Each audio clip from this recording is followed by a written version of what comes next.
Hello, humans! I'm Yoshiller. Welcome back to some more Mario Kart 8 Deluxe Rapid Races! So, folks, I just liked recording split-screen videos so much that I decided to do it again, and this time I have another fellow friend and guest joining me. I've got UltimaShadowX! Ultima, thank you so much for joining me.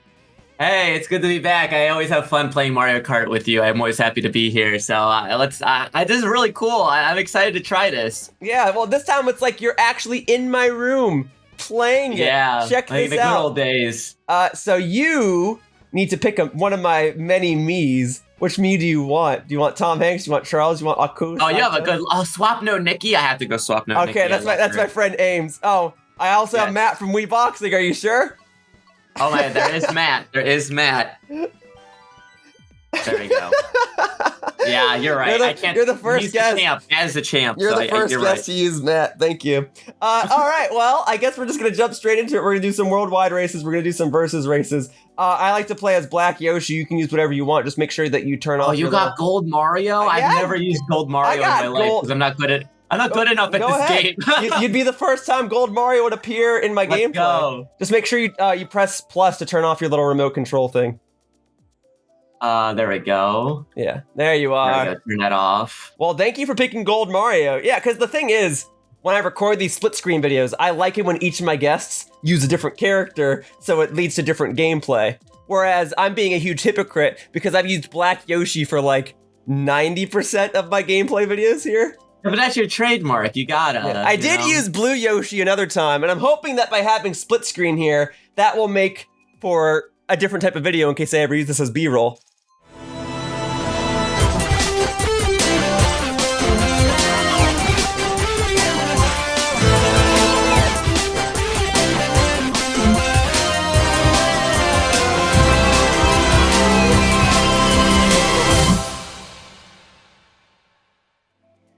Oh, do you mind if we do Waluigi Pinball? Oh, of course we have to do Waluigi. Otherwise, generally, the guest gets to choose the tracks, but I do want to race on the DLC courses, and I mean, Waluigi Pinball is right there.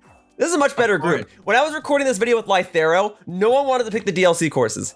I freaking swear, we only raced on like 2 DLC courses the entire time, and we kept picking I want to play the booster course, but the booster course, all of them have been really, really good so far. I think the only one I was like, I forget is in the game is Boo Lake. Like, I literally forget Boo Lake exists. I remember that one a little more because it's like rotated 10 degrees on its Z-axis.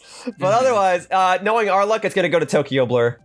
Oh, almost. Yeah, Matt from Wii Boxing! Let's go. Matt's too good. He's too good. I've never played split-screen Waluigi Pinball because all the games it was in were the handheld games. It's never been on a console Mario Kart.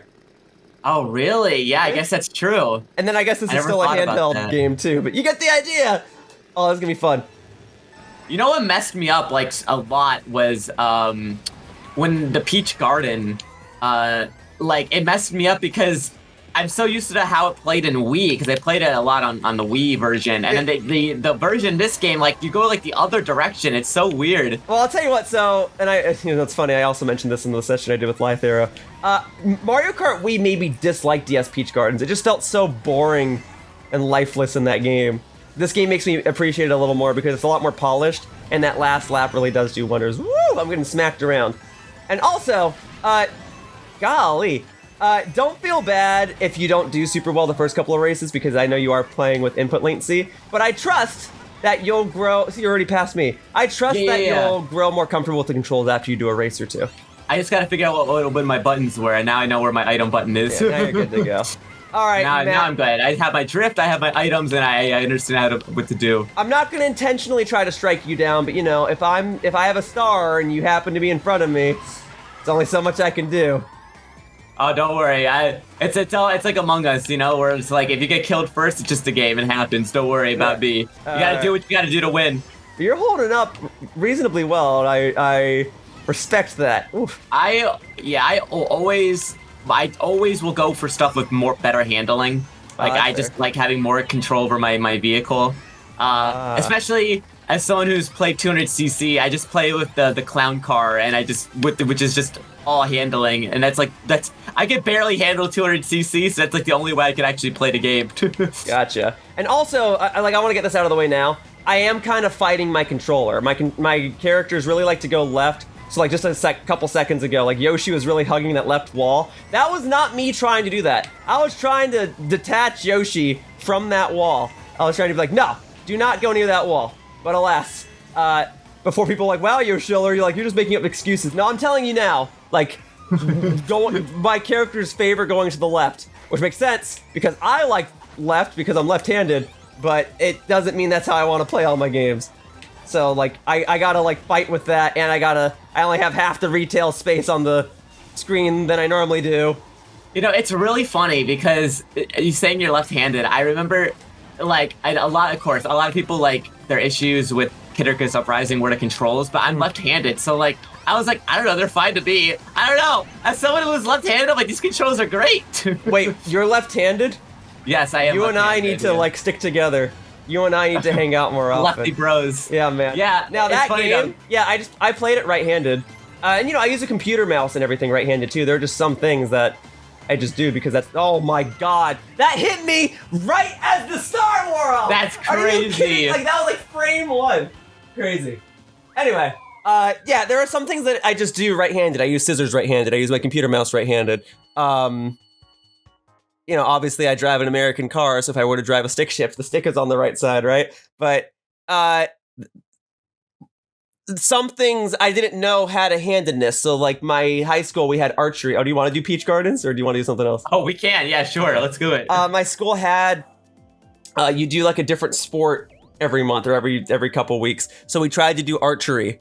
And, you're all taught to do that right-handed. And I wasn't aware that there was a left-handed way to do archery, even though I was playing Super Smash Bros. At the time and knew that Link and Pit used the arrows with their left hand, but I digress. I couldn't get comfortable. So, like, I would let go of the arrow and it would go, like, 2 feet in front of me. And, like, just plop on the ground. Really? I did fencing in college a little bit. And but you're a lefty, so that actually should be advantageous for you. Yes, it was, yeah. Unironically, it was, yeah. Cool. It was cool. I like fencing. I like fencing because unironically, it's basically a fighting game. Well, yeah. But being left-handed on a 2D plane.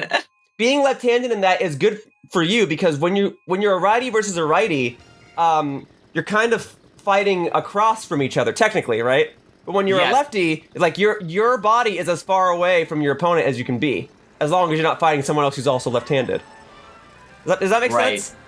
Yeah. It's about like how you're positioned. Yeah. It throws off your opponent if they're right-handed, whereas you being left-handed, you're probably fighting right-handed people all the time anyway. So that's just normal to you. Mm-hmm. So yeah, left-handed people do have an advantage in sports, and that's why when you watch certain things like baseball, they'll rotate in like a left-handed pitcher just to mess up the batter and stuff like that. I wonder if we're gonna get a Mario Baseball anytime soon. That was the rumor. I remember that rumor came out. The only sport that's missing. Right. So that rumor came out. They're like, allegedly they're making a Mario Baseball. And I'm like, I could have made up that rumor. Like, of course, like you could just spawn that rumor. Now, are they doing it? Maybe. Like, Nintendo really is revisiting a lot of ideas with the Switch. I'm sure a Mario Baseball game is a good idea, especially if they add online to it, because they really are okay with online games now, because they realize people will sit down for hours at a time and play them. So I think if we don't get it on Switch, I don't think it's like we'll never see a Mario Baseball again.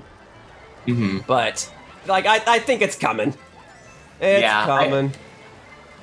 It's just like too weird of a gap. I think what I think is crazy is like you said, like I could have made up that rumor. Literally, the entire thing about the 1,000-Year Door remake was literally like I remember one guy said like I'm a hobby journalist and they're remaking 1,000-Year Door, and everyone was like, "Who is this guy? This is so fake," and then it just fucking happened. And I was like, "What?" So I did not even see the rumor.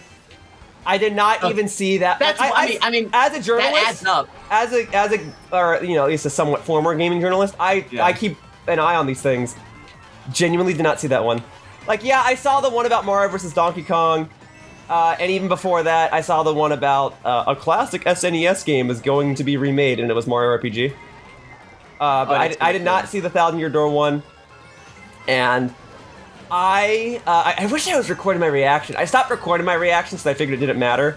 But that's one where I wish I had it because as soon as I saw the book, I was like, oh. Because when I'm not recording videos, Ultima, I'm not a very loud reactor. I'm pretty quiet. And that's a little evident when I do record my reactions too. Like usually I'm just, like I speak at the same volume that I'm talking to you, right? So usually I'm just like, that's cool. Oh hey, you know, like that's usually my reaction. I'm not, you know, like throwing stuff around and pounding on my table or anything, right? Right. So when this direct aired, it aired at like 7 in the morning in my time zone. I woke up a couple minutes late. It was like 7:10, 7:15.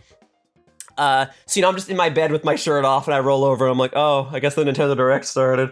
So I just like pull it up on my phone, and because I'm 15 minutes late, I'm watching it from the beginning. Oh, which of these tracks do you want, by the way? Oh, either Rainbow or Amsterdam. I'm fine with either of those. Let's do Amsterdam. So I'm watching it from the beginning, but then as I'm getting to games where I'm not as interested in, I'm doing the thing where I tap the right side of my screen and I fast forward 10 seconds. Until I eventually catch up, right? So at that point, we're about halfway through the presentation and I've caught up. So I'm enjoying myself, and I'm still just like waking up, and so far I'm like, oh, F-099, that's cool. Oh, you know, new WarioWare looks awesome, right? And then they go, okay, and we have one more announcement. And then they show the book, and I just go, oh, and my family had to make sure I was okay. I think like I was the same way, because in my head, because I was like every time there's a Nintendo Direct Day, like I talk with my friends where we'll make like a bingo card and stuff, and like we like what could be there, and like unironically, one of my friends was like, oh, what if they have the Paper Mario remake there, and I'm like, I don't think so, because they just did Mario RPG. They're not gonna have two Mario RPG games back to back, and I was wrong. I was like, what? So like, yeah, I don't know, man. And so right after that, I immediately sent Discord messages to Chugga Conroy and Arlo. I was like, dude. And then they both, well, Chugga responded back in all caps and was like, dude! And then Arlo got back to me a few hours later and was like, hey man, as you can imagine, I've been pretty busy. And I was like, I bet! I bet! Yeah, it's just so crazy. It's weird because, like, well, I also think, like, if it has to be a sign that they're aware, you know what I mean? Like, oh yeah, that's the whole thing. Did Arlo have an influence? I don't know. But it's interesting to think about, because like, why would they announce this now? Why would they do Thousand Year Door? I get why they maybe didn't do Paper Mario 64, but you know, people bring up the argument. Genuinely, they could have done Sticker Star. They're porting 3DS games right now. They genuinely could have done Sticker Star, and they didn't. They chose Thousand Year Door, and it looks awesome. And it's not even just a port. It's a full-blown remaster. And it got the animations honor, and everything. It got the honor of being the one last thing in a direct. Like, they knew. And you look back at Arlo's video where he asks Nintendo to remake it, and it holds up unusually well, because there's a part in the video where he's like, you know, you could just show this as any old trailer and people would probably think it's a new game. And you look at some reactions of other people, and that's exactly what they thought. They thought it was a new game. So yeah, I mean, I think what's also really like what makes me happy about it is like, I like, obviously it's like not true, but like I like for a long time I was like, well, if they remake Thousand Year Door, or they remake like one of the older games, they're gonna take out like all the you know, the cool original characters, and they're gonna make it really generic. But like the fact they didn't, and they even added stuff, I think it tells me that like they are aware of like what Paper Mario fans like. They want the return to form. And maybe, you know, if this sells really well, I mean, I'm sure it's going to, but if it sells really well, then we'll get like the next Paper Mario game will be like back to the traditional mechanics, possibly. You know what I mean? Yeah, I hope so, because that was what happened with Super Mario Party, right? Like, Super Mario Party comes out, it's returned to form, and then immediately we got Mario Party Superstars, right? Mm-hmm. So yeah. I hope so. And the thing is, when Super Mario RPG's remake got announced, I was happy, but I was more so happy for everyone else, because I didn't play Super Mario RPG until it came out on Wii Virtual Console. And I played it, and okay, which of these do you want? You can LA Labs is awesome. Thank you! Thank you for not saying Baby Park! Oh my god. Everyone always picks Baby Park. I know, you were in the Big Blue session, right? Anyway, we're probably gonna go to Baby Park, but I digress. Yeah, so I didn't play Super Mario RPG until it came out on Wii Virtual Console, and I liked it. But you know, I didn't have super big attachment to it. Like, I knew who Gino was, I knew the music, right? I'd even seen gameplay of it back in the day from other Let's Players, but I'd never played it for myself, and I played it, and I liked it. Cool. So when the remake got announced, I was like, that's cool, because I knew how important that game was to everyone else. Then Thousand Year Door remake gets announced, and that's my Mario RPG. That, like, I only had 6 or so GameCube games growing up. How did I know we were going to go to Baby Park? I only had 6 or so GameCube games growing up. Double Dash was not one of them, by the way. Wow, really? Okay. Yeah. But one of the 6, like 6 or 7, but one of the games was Thousand Year Door. So that was just a game I played all the time.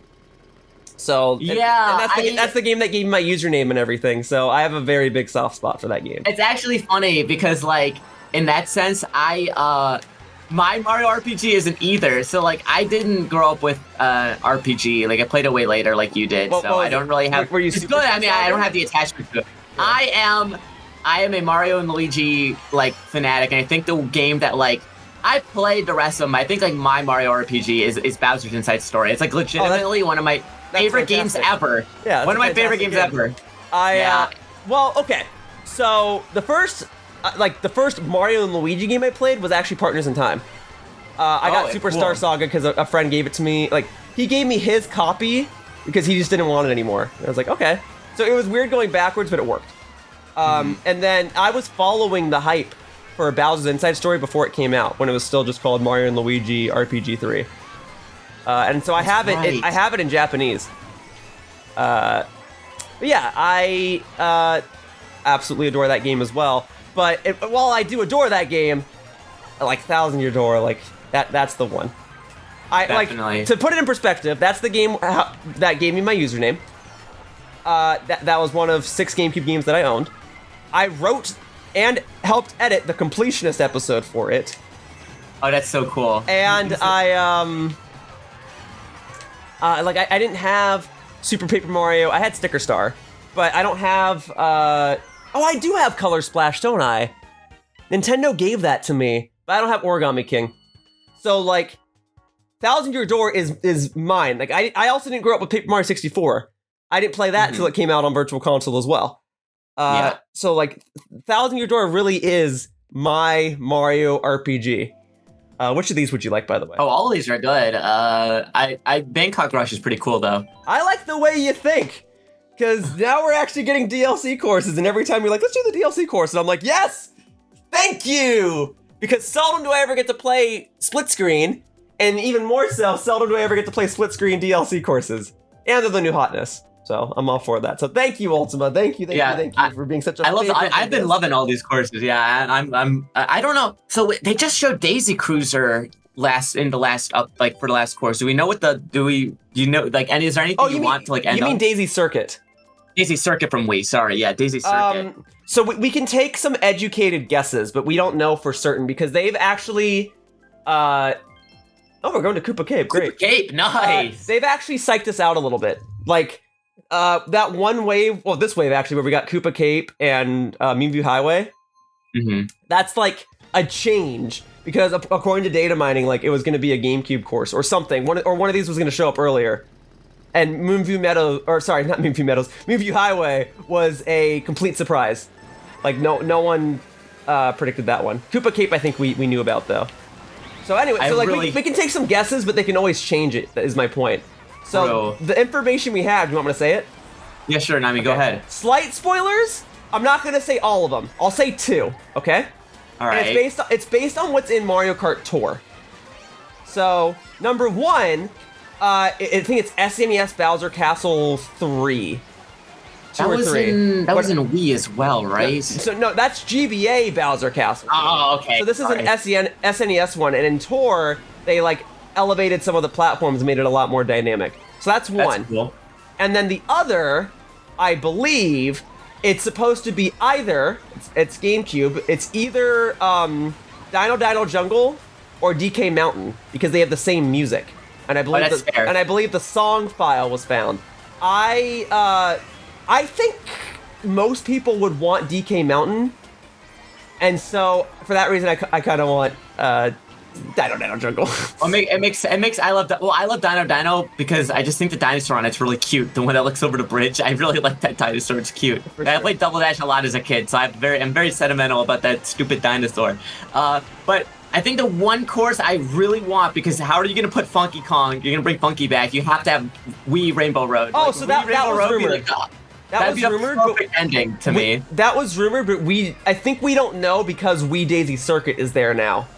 So we don't know if they're. I mean, obviously, Koopa Cape and Moonview Highway came in the same pack, right? But they can do whatever they want. But I don't think there were 2 Wii slots. I think there was just the one, and that might have gone to Daisy Circuit. But I don't know. And I don't care much for Daisy Circuits. Frankly, the Wii courses they did bring back, they brought back basically the ones I would care about. So like Koopa Cape is fine, Moonview Highway I did like, and then DK Summit, like that's cool too, right? Daisy Circuit, it's a little boring to me, but I have a soft spot for it because I used to use different music when I did Mario Kart Wii videos. I didn't always, like, when I was editing videos, I didn't always use the songs that played on the tracks. Yeah. And so for Daisy Circuit, I had Tournament Round 2 from Mario Tennis, which is like one of my favorite video game songs ever. Oh, nice. And so and it's a song I kind of associate with Daisy because Mario Tennis 64 was the first time I ever saw Daisy. And so because I had that song in that course, I have a little more of a soft spot for the course. See, I have a soft spot for it. Well, okay, I don't know. Have I told you the science fair story before? No, you gotta tell me now. Okay. So in middle school, we had a mandatory science fair for the grade, right? Right. So you had to make baking soda volcano. I get it. Oh, Coconut Mall always, you right? Got it. Yeah, baking soda volcano. I got you. God, I don't know. There's trifold boards, you know those things. They do a presentation with like in the gym with the trifold boards, yeah, you right? get the little poster board, yeah, and you like glue some articles on it. Of course, I'm like a Nintendo kid, so I'm like, how can I put video games in here? Because I think it'd be fun. Sure. So what I did was, well, this is like when a lot of the stuff going on where it's like you shouldn't be on the phone while driving was coming out. So I'm like, okay, well, I'll use the Wii wheel. I'll get my parent, my dad and my stepmom, and what I'll do is I'll measure their times on time trial in Daisy Circuit, because Daisy Circuit has no ramps. It's all flat. It's like pretty standard course, and there's traffic cones on it that you can hit, right? So I'm like, so I will time them to see how many cones they hit and how fast they get through the course. While they are and aren't talking on the phone. Like I'll do a bunch of tests, right? Sure. That's funny. And of course, like, you know, my parents, like, they're not really good at video games, but at least they can, if they're like the Wii wheel, they can at least steer the car. But you know what I mean? But maybe that is the person to contact, because if you have people that are good at games, your information's gonna be a little weighted, right? That's also true. Yeah, they know the course really well, also. Yeah. But you know, it was like, okay, they have like a steering wheel, like a mock steering wheel, and I'm like, okay, well, this is great. Well, I did the test, and I was like, yeah, like when they were on the phone having a conversation, they did go through the course slower. They did hit more cones. So my point was like, oh, well, you see, talking on the phone does impact performance while driving because they were distracted while talking. The judges were like, this is interesting, but we're gonna have to give you a D because video games aren't real life. Oh my god. That's and so lame. You should be rewarding a student. I've always had this resentment in my head over that moment. I was like, what am I supposed to do? Have them go into a parking lot and crash? Like, what do you want me to do? Like, you should be rewarding a student for their creativity and not discouraging them because they decided to do a topic that you're not interested in. That's my perspective. It wasn't even like the topic. They were just like, this isn't comparable because video games aren't real life. So like, you have a flaw. There's like a flaw here, and I'm like, I don't know what exactly you expected me to do. Well, we expected you to do a baking soda volcano. Or a time machine. Or a hovercraft. Right. Whatever. I'm sorry. I mean, I did pick it, like, so technically speaking, I did pick that, like, idea and subject because in my head I was like, oh, this will be probably pretty easy to do. But also I'm like, I like video games. So... No, I like science, but I think my science experiments always had to either do with plants or batteries. But, you know, I didn't know. Oh, are you about to get first? I think so. You just told that whole story. Okay. You just told that whole story and then, like, nonchalantly got second. That's awesome. I was focused on my hatred. No, that's fine. Yeah, I always did something with plants, 'cause, you know, I like the presentation aspect of it. I like having something to show. Or I did something with like a battery. You tie some wires to a battery and you like light up a light bulb or something. Oh, like the potato battery? I didn't do a potato battery, but it was like a literal battery, like a double D battery. Let's go to Athens Dash, only because I've played so much F-Zero 99 that I do not need to go back to Mute City and Big Blue, all people ever pick at F-Zero 99? Yeah. Well, they are the best courses. But they are the best courses. Have you gotten a first place yet? Yeah, I have. Dang, I've only gotten third. It's hard. It is hard. I lucked out. I'm not going to sit here and act like it was all skill. A fair share of luck was involved. Yeah, I'm not like, I've played F-Zero. I'm not like super good at it, but like it's always hard to. I do love the risk reward of managing your boost and it being your health, but man, it's really hard to not explode sometimes. Oh yeah, but that game is exactly what I thought should be done with F-Zero, because I have this conversation with friends all the time, like my friend Charles. So you might know that the guy who worked on F-Zero GX, the guy who led the project, is the guy who worked on the Yakuza series. Yeah. And so some people, including a fair share of my friends, think that the next F-Zero game should be a lot like Grand Theft Auto, or at the very least, like you have a world you explore and then you're like it takes in the bounty hunter aspect of it, and you do like missions and then you go and sign up for Grand Prix, and that sounds cool, right? But what I thought, I was like, no, if I were in charge of the next F-Zero game, and I've wanted to do a video on this for so long, but like I keep putting it off because I simply don't know how to present it. But right. if I did the next F-Zero game, I would have honed in on the multiplayer, and I literally said, like, even if they just want to do F-Zero 99, that would be perfect. Like, do a race, you lose, okay, you hop into the next race. And that's what we got. And I know people wanted like a port of GX, and I think it's coming. Like, I think it'll happen.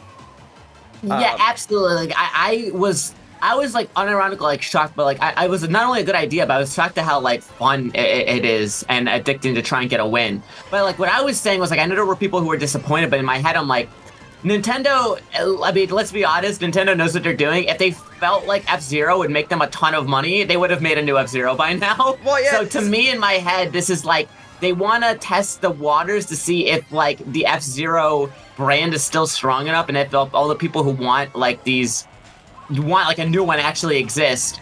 And I think if this performs really well to them, I think it's a sign that they'll be like, okay, maybe we can go forward with the next step. You know what I mean? Oh no, I completely agree. Everything you said, 100%. What I'll also tell you, so like the lead artist for F-Zero, I follow him on Twitter. His name is Takaya Imamura. Super amazing guy. But he doesn't even work at Nintendo anymore. I think he's gone on the record to say if Nintendo wants to do F-Zero or Star Fox again, because he's worked on that too. He said if Nintendo does it again, he'll gladly join in on the project. But the fact that I know he's not at Nintendo makes me know that, like, they're not working on it. Yeah, for sure. So, when F-Zero 99 got announced, maybe you saw it, he tweeted out artwork saying, like, thank you, Nintendo, and showed, like, a really happy, cheery Captain Falcon. Which of these would you like? Maple Treeway, good my answer. favorite course. I think you're right. It's F-Zero 99 is clearly to gauge interest. I'm wondering, and I discussed this with Lythero as well, I'm wondering if they'll do a physical release like they did with Tetris 99, where you can buy it and it comes with a bit of extra content. Now, when they didn't even know Tetris 99 had a physical release. It did, and the thing was, it only cost like $30. But when you bought it, it came with a 1-year membership to Nintendo Switch Online. And then that's the one that comes with all the other themed boards, like the classic Donkey Kong arcade board and like Super Mario Brothers NES board. I don't think we're going to Maple Treeway. All right, whatever. That's okay. Ice cream one's pretty fun. So I'm hoping they do something similar for F-Zero 99, where they release like a $30 physical version or whatever. Maybe it comes with Nintendo Switch Online, maybe it doesn't. But like that version, that's the version that comes with friend rooms, or that's the version, there's other racers you can play as. Just like something like that, right? Like, that way, I can physically support F-Zero, and that way, you know, I can get more videos and content out of it, because I want to. I actually am an F-Zero fan, Genuinely. Ultima, I have played more F-Zero games than I've played Mario RPGs, probably. That's totally fair. I respect that. Because I've actually played the expansion kit in F-Zero AX. That's right. So you have the I have the disc drive. Yeah, I have it. Although the only Game Boy Advance game I played is the one that came with the 3DS Ambassador game. So maybe that's not 100% true. But you know, I have X, I have GX. That was also one of like the 6 GameCube games I had. I had a weird bunch of GameCube games, as you can see. Yeah, so I want to tell Nintendo, like, I will pay for this, please. Like, what do I gotta do? Now, I know that F-Zero 99 was made by an in-house Nintendo team that, like, doesn't normally work on F-Zero, which is interesting, because it might mean that they'd be interested in opening up, like, an F-Zero division, much like they have the Zelda team and, I guess, now the Splatoon team and the Animal Crossing team. And I know employees will go back and forth, like the people who worked on Splatoon also worked on Animal Crossing. But I'm hoping, like, F-Zero becomes big enough, it becomes another pillar for them. They can now, like, maybe like the Pikmin developers trade off between Pikmin and F-Zero, you know? Yeah, that's fair. I was thinking, like, realistically, I mean, obviously they can add friend rooms. I'm like, what else can they add to keep updating? Like, how can they keep adding content to F-Zero 99? Because, like, at a certain point, like, you're gonna get stuff that's, like, from X or, like, you know, or GX, or, like, you can only get kind of limited if you're just going off the first game, you know? Yeah, well, there's still I'm wondering if they'll ever do, like, an update with the other games. Allegedly, I think according to a data mine, allegedly there are some brand new tracks that are on the way. Like, completely original? Completely original. Like, That's really in the SNES cool. style, but, like, that are not in the SNES game. Oh! And allegedly, yeah, so I guess I'm not, like, super caught up with the SNES game, but I guess, like, there was that thing that Japan had where it was like an expansion to the Super Famicom. It was like a disc drive for the Super Famicom. Do you have any idea what I'm talking about? I think it's the only thing I can think of is the Satellaview, right? I think that is it. Yes. Okay. Yeah. So the Satellaview, I think back in the day, you were able to download extra content for F-Zero. Oh, that's really cool. And I think those tracks are found in the data mine for F-Zero 99. That's really cool. Sydney Sprint is great. You got it. Yeah, so the point is, like, we're gonna get more tracks. They do have those timed events that rotate out every 30 minutes. That's cool. And then those timed events are also, like, you can do team battles. There's the 5-track Grand Prix. There's the ones where it's, like, just 2 specific tracks, yada, yada, yada. Obviously, since it's a free game... Is that Batman? Man! That's awesome. That's a cool meme. That's awesome. So, you're right. There's only so much they can do. That's probably the intention, right? This is supposed to be the free download game that you get with Nintendo Switch Online. And I don't know anybody who's probably going to get Nintendo Switch Online just to play this game. But if they gauge enough interest from this, then they might make a proper follow-up sequel. Oh, we'll just do regular Rainbow Road. All right. The least Rainbow Road. But it's above the rainbows. It's in space. It's so gray. I like this course, but this is the grayest Rainbow Road they've ever made. It's the most modern, I guess, in the sense that, like, it's an actual space station. And I do appreciate that it's visually distinct from the other 3 Rainbow Roads we have in this game. And heck, if they add Wii Rainbow Road, it'll still be the most visually distinct. But I admit, it probably is my least favorite. Although I also acknowledge racing on N64 Rainbow Road, like, that track unfortunately has the problem of if you're not ahead at the beginning, like if you're in the back at the beginning, you're not catching up. That is very hard to get. Yeah, it's very hard to get back on that one. I think my favorite Rainbow Roads are definitely between Wii or Double Dash. Again, Double Dash is just because I'm super biased because I grew up with Double Dash as a kid. So, honestly, though, you know what's crazy? I actually replayed Double Dash recently with a friend, and I don't know how I did it, but when I was a kid, I didn't know you could drift in Double Dash. So somehow I did they have that thing where it's like every course back to back in the game back to back. I somehow, as a kid, got first on that without drifting. Like, I just didn't know how to drift as a kid. That's interesting. That game doesn't have automatic and manual, does it? That's a Mario Kart Wii. No, it doesn't, no. And the drifting, like, works the same, but, like, I don't know. It double controls which more slippery than, like, I remember. I'm so used to playing 8. The modern controls of Mario Kart that we have now started with the Wii. Right. Like, Double Dash has, like, 64's drifting style, and then DS is kind of like its own thing. I'm not mistaken. DS has the snaking. Yeah, which I'm not good at. And for the record, so I didn't own a Mario Kart game until DS.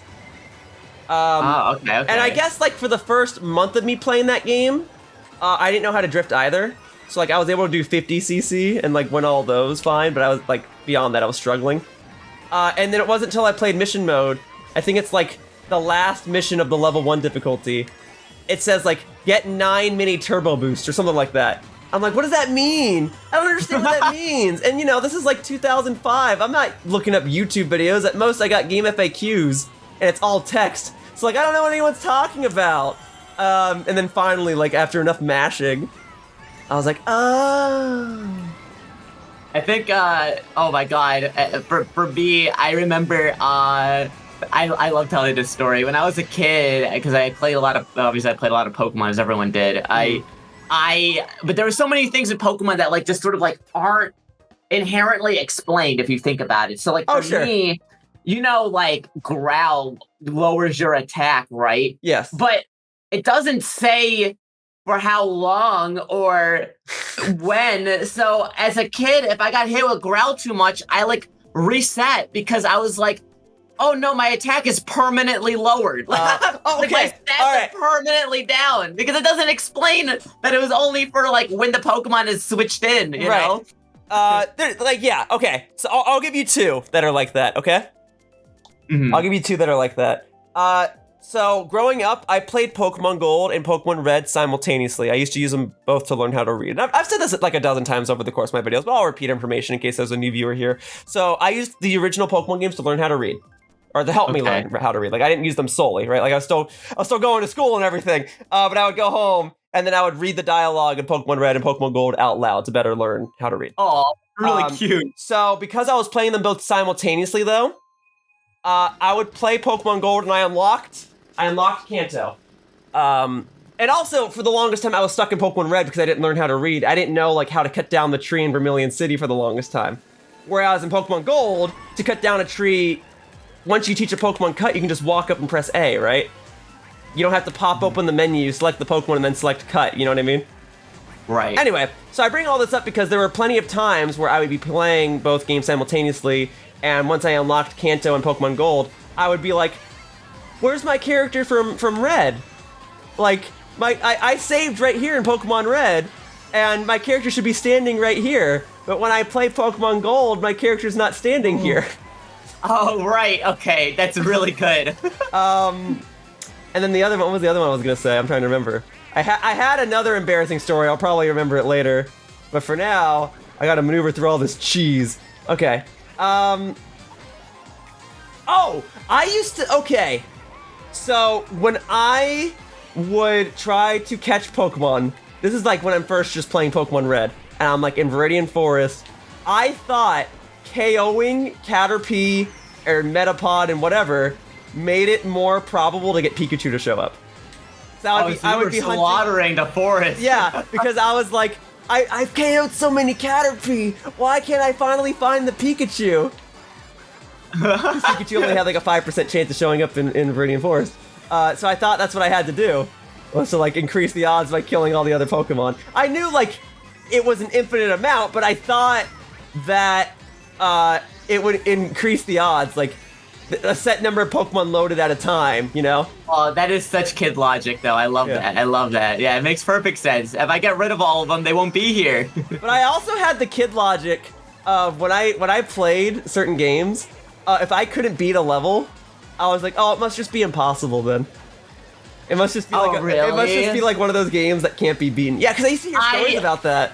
I don't think I ever like thought it was impossible, but I definitely had like I think the one I remember distinctly is there's like in Chain of Memories on the Game Boy Advance, which was the version I played. I love that game to death. There's a fight with Riku, like later on in the game, where like me as a kid, I just literally could not beat it, and I don't think I came back to like actually try to beat him again, like until like 5 years later. Oh.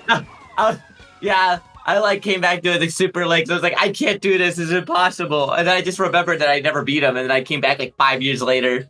Yeah, so, like, my thing was, like, I was actually semi-decent at games when I was a kid. Like, obviously I was still an idiot, but, like, when it came to playing games, which one of these do you want, by the way? DS Mario Circuit. You got it. But, like, when I actually was sitting down playing a game, and I don't know, like, I actually knew how to play it, I was pretty good. So, when I would lose, I wasn't, like, a poor sport. I wasn't, like, throwing a tantrum or anything. Literally, I was just like immediately already defeated and would just go, oh, it must not be possible. Like that was my logic. Because I would play games like Mario 64 and I was like, oh, I guess I can't get the star right now. I'd have to come back later to get it. That's where that mentality stemmed from. So when I would play other games and I played original Super Mario Brothers or something, or I was playing Super Mario Brothers Deluxe on my Game Boy and I'd get to like World 6 and then die, I would just go, oh, I guess this level can't be beaten then. I guess you can't make that jump. Yeah, right? Like that's what that was. Or I was playing Bomberman 64 the second attack and would have a hard time solving a puzzle and then would just go, I guess there's no solution. that was just what my mindset was at the time. I don't have any siblings and my parents like don't understand video games, so I never had like anything where I was like, oh, I need someone to beat it for me. I never had that. Oh, okay. It's like I have two older sisters, but they weren't like regularly playing video games with me. But I remember I was playing Mario 64, and there's a star on the level Tick-Tock Clock that's called Stomp on the Thwomp. And so I went up to my mom and I was like, Mom, what's a thwomp? And she's like, I don't know. Not realizing it's the name of a Mario enemy. And I don't know. That was one of those games like the names of the stars didn't help me. I was just wandering around until I finally figured out how to do it. I got super lucky as a kid because my mom used to teach the blind, so she like knows how to teach people like the cane. So she knows Braille is what you're gonna get at. Yeah, right? Yes, you know where this is. Yes, exactly. Yeah, she helped me.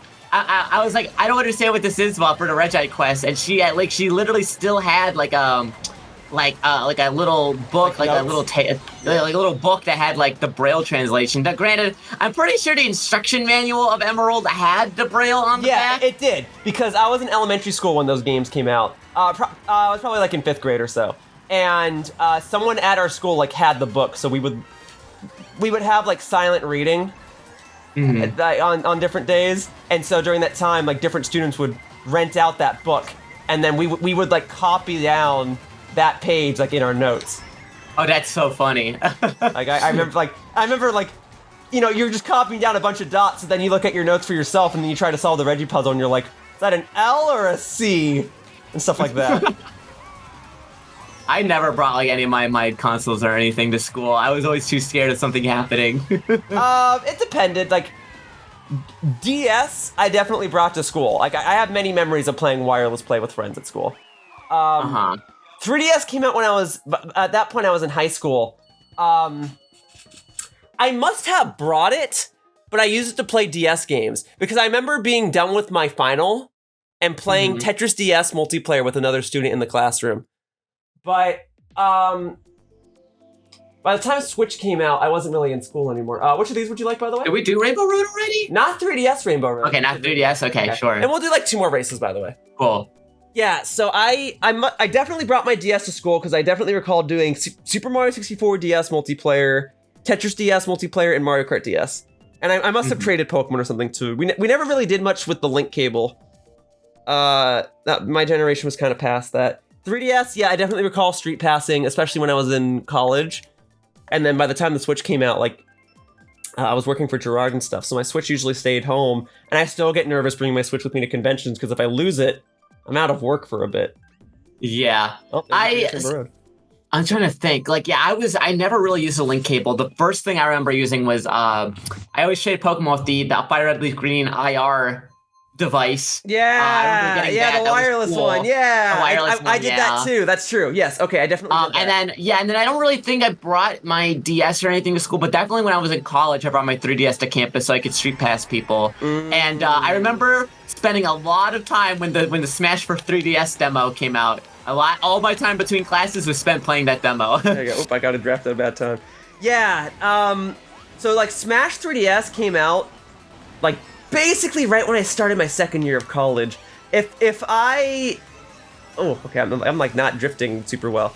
That would have been my college game otherwise. Like, I remember they were doing that Smash 3DS Wii U presentation, the one where they announced Greninja, and that happened, like that aired like an hour before I had to go to class. Now, I had a bunch of computer classes, so what I did was I went to the computer lab that was... Early? You just went early? Well, I went to the computer lab that was literally right next door to the class that I was supposed to go into.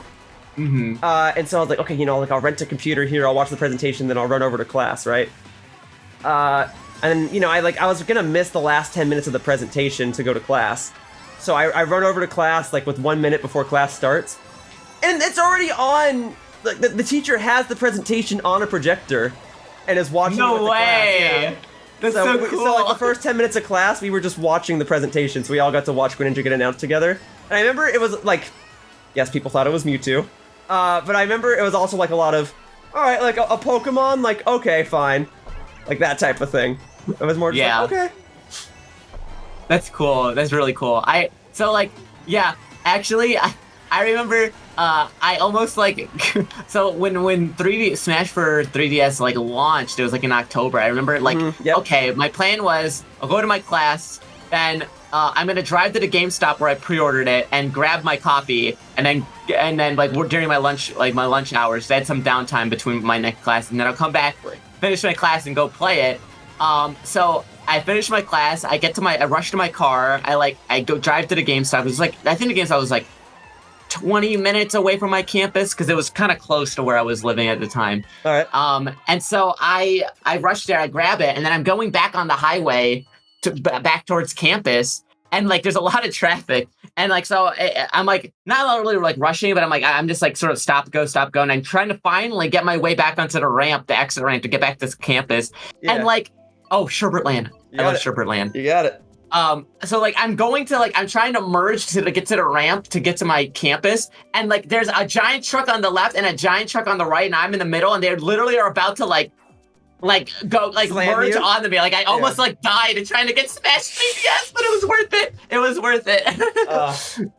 Yeah, man, those were fun times. And I remember I took it for granted. I mean, like nowadays, like I had a period of time where like I thought that Smash 3DS was. Like I wish it did. There was a period of time where like I wish it didn't exist because in my head I'm like, this is just holding back the Wii Smash Wii. But like when you go back and look at it though, that is a solid game. Yeah. No, it's awesome. Smash Run is awesome. Like it's a miracle the game runs that well. Like genuinely. And like, people forget like you can do co-op all-star mode in that game. Yeah, that too. Here's your Sherbet Land. It's my vote. I love Sherbet. This will probably be our last race, by the way. Okay. But yeah, you take a lot of people. It's like you take it for granted. Like honestly, like that's the way I feel. It's crazy. There's a lot of Nintendo games that nowadays I feel that way about. Like especially with Pokemon. Like, in my head, like at the time I was like, okay, X and Y, like it's just Kanto. It's kind of bland, not much going on. Now that I'm older, I'm like, dude, they made 3D models for every single Pokemon and brought them all back. That's insane. Like I respect that now. You know? Yeah, so X and Y launch was cool too because like that was right when I started college. So like that was like 2 months into me having started college. And then I was in San Francisco and they did a midnight launch at the GameStop in San Francisco. So like that was cool. Like, you know, I'm away from my parents. Like I can do whatever I want. Most college students, they go to like a frat party and drink or whatever. Me, I'm going to the midnight launch for Pokemon X and Y. Hell yeah. But that was awesome because like the manager of that store got us Pokeball-shaped donuts to like hold us over. Really? That's so cool. Now, I had a Japanese 3DS, so I had the game like 16 hours early or whatever. So there were people that were street passing me, and they were like, wait a minute, it says your recently played was Pokemon Y, and stuff like that. But yeah, like that, those are the memories, man. And then I did the Switch launch with Gerard the Completionist, and then we'll see what happens with the Switch 2 launch. I might even go to New York and do it there. That's what I was gonna say, yeah, that'd be super cool to go to a New York release. But, you know, with any luck, I'll be living in Seattle, so maybe Nintendo will do something there, but I don't know, we'll see. You went to the Nintendo Live thing. You must have had fun playing Mario Wonder early, right? Oh, I had a blast. It was awesome. Oh, I'm so excited. As someone who, like, has been thoroughly exhausted of new Super Mario Brothers, new, I'm so happy with this game. Oh no, it was great. I played it like 3 different times. And I had a little headset camera on, so I was gathering. Oh, nice. Although, like... I wish Yoshi was in baby mode, because I've wanted a new Yoshi game for a very long time. I guess it works out if you play it in co-op, like one person's Yoshi and the other one's Mario. True. I mean, honestly, I don't have a problem with, like, playing with Yoshi even if he's easy mode, but you can't use the power-ups, and it's like, that's the coolest part is all the new power-ups, you know? Yeah, but I guess, like, how would it work? Like, Yoshi doing fireballs instead of eating? Okay, well, we were spared Elephant Yoshi, so... Yeah, okay, that's fair. Yeah, like, it's got an abundance of characters, I'm fine with that. So... Yeah, I'm very pleased with the game, and yeah, I had a great time at Nintendo Live. If nothing else, it was nice to see everyone again. Right. Yeah, there was that cool picture of everybody I saw. That was really cool that you were there. Yeah, Nintendo invited us to an event. And they had my kind of food. It was pizza and chicken tenders. Oh, so let's go, pizza. Pizza chicky tendies. That was great. All right. Now, I mean, we could do one more race if you look at these next tracks and you're like, oh, Yoshiller, we got to do that one. Otherwise, we can call it here. It's whatever your schedule is. Let's see what we have. What do we have? Oh, nothing new. We're fine. We can end it here. No DLC. That's fine. Well, hey, Ultima, thank you so much. Pleasure to race with you. Pleasure to hang out with you. Thank you so much for taking time out of your day to join me. I really that was great. I always have a fun time doing stuff with you. Anytime, man. Anytime I'm free, I'm definitely down to hang out. I always appreciate you having me on. Yeah, I'm just glad we actually had a fair share of DLC courses and that you and I actually did decently in those races. It's like the polar opposite of what happened when I was playing with Life there. I'm proud of myself. Yeah, you did awesome. I mean, you did it while telling a story and while playing an input delay. Like, that's awesome. All right, folks. Well, that's going to wrap up this episode of Mario Kart 8 Deluxe Rapid Races. And I'd like to thank you all for watching. I hope to see you all in future videos. Ultima, do you have anything to say before I end the video? No, thank you for having me on. Make sure you subscribe to your boy Yoshiller. I love this man, so take care, everybody. He said it, not me. I love you too, though. Thank you and goodbye. Whoosh! Hey, thank you so much for watching my video. If you want to show your support, the best things you can do are commenting and subscribing. If you want to know when a new video of mine goes out, you can receive a notification by clicking on the bell icon down below by the subscribe button. I also post updates regularly to my Twitter account, @RealYoshiller. Otherwise, I hope you enjoyed the video and I hope to see you all in the future. Bye-bye, humans. Whoosh!